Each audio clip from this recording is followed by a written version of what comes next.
You have an aura of awesomeness.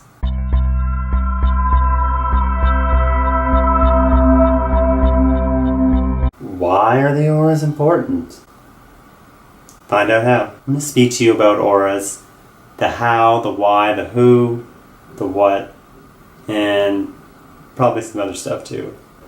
Auras are really interesting to me, and I've been asked a few times in my journey, what is the aura and how can I see it? Do you see auras, Lewis? I have, yes. But not like you may think. Auras are what is described as like your outer layer. This is how I describe it.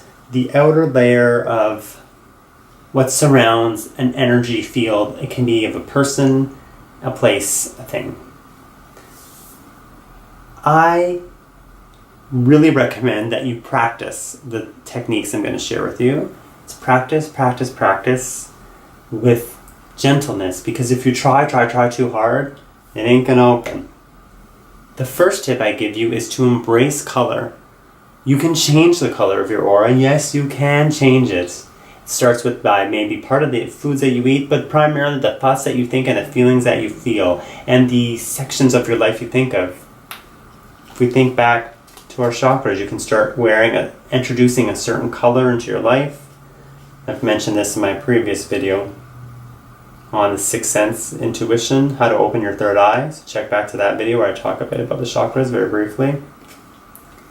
But for those who are aware of that or maybe don't care about that, why you'd want to share somebody's aura and see it is because it gives you a clue maybe what's going on for them. It's just another tool to use of extrasensory perception of what somebody looks like beyond maybe their words of what they say or how they appear. The best tip I have for you is practice by being in front of a white wall. If you don't have a white wall, then go somewhere where there's a clear room, also where the lighting is generally good. And one place I've not usually recommended to practice seeing auras that I've had luck in, and I'm actually starting to see it right now, which is really bizarre, is that doesn't always happen spontaneously. There must be a reason I'm sharing this message today. It is in a place that is a classroom. Yep, a classroom. Even in especially like a university, like lecture hall. Don't ask me why, but when I have had really interesting experiences there, and I think it's because it's so neutral. Most of those places, there's less distractions of other stimuli, of people. There's people there, but there's less overwhelming stuff around. You start by being present with yourself.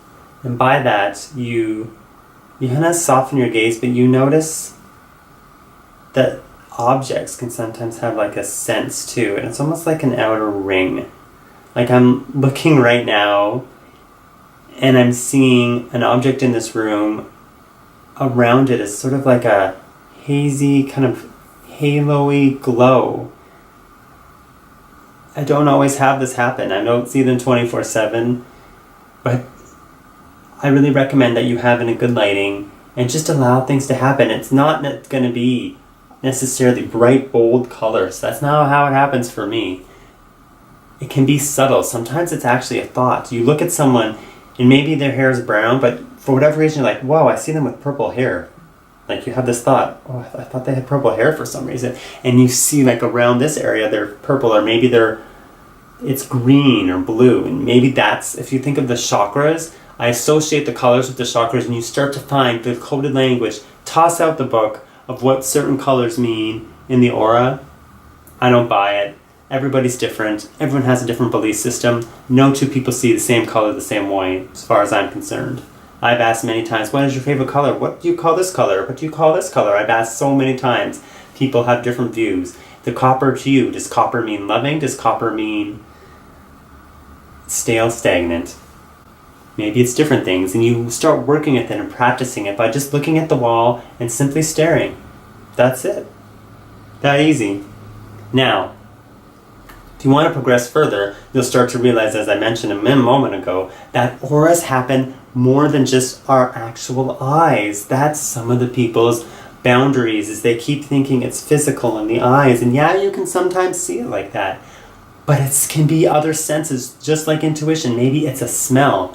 I read a book once. It was the best book I ever read on auras. It was a self-made book back in, oh God, I don't know, 10, 15 years ago, that someone had in a mall, of all places. This small little stall shop they had in the middle of the mall. Wasn't even a store. And I bought it. It was like maybe 30 pages. And it was the best book I ever read. Wish I kept it because it's pretty amazing. But what I remember for it is this. They gave an example of some younger, I think he was a younger man who was blind. Couldn't see. Yet he was able to see auras. What? How does that make sense, you might think? He smelled them. And it wasn't by their actual smell. It was like an extrasensory smell. There's a term for it. I'm not going to use it. That was one way he used it. And it's almost like someone came by like, they smell like a fresh loaf of bread. They seem like their energy feels really fresh today. And there's something new about them. And they feel like they have vitality. And there was someone else who came. And they're like, wow, was that person really negative? They smell totally like a sour lemon to me. And to him, again, lemon to me can be refreshing. To him, lemon was sour, bitter. Oh, God, keep me away. I don't want to talk to this person. This person is not in the right place for me. It's learning to work with how you see and know that it's not always going to happen all the time. Would you want it to happen all the time? Maybe you would. And it's really interesting, but sometimes it can be a little overwhelming. Like, whoa, imagine seeing everyone's aura, all that information. Imagine it's like they're posting everyone's heart on their sleeves and you're seeing all that stuff. Sometimes you want to turn it off. You're like, thanks, I don't need to know that right now. It's really just getting in the practice of sitting, relaxing, looking, and almost kind of like when have you ever had like daydreamed and you kind of wander off, and sometimes in the corner of your eye, it can sometimes be like that. And my advice, don't go up to the person and tell them that you're seeing these colors. You might freak them out and you may not be accurate. So just have fun with it and just see if what happens and you're sensing when it happens. Does it match what someone else is going through? And the more you notice it, just smile. Just smile inside and go, very interesting. The aura is more than just the colors that we see. It's the senses that we engage in. And the colors can happen for real. It's not always bright, bold. It's a soft gaze, a soft haze. Relax. Okay? You're not less of a person if you see it or don't see it.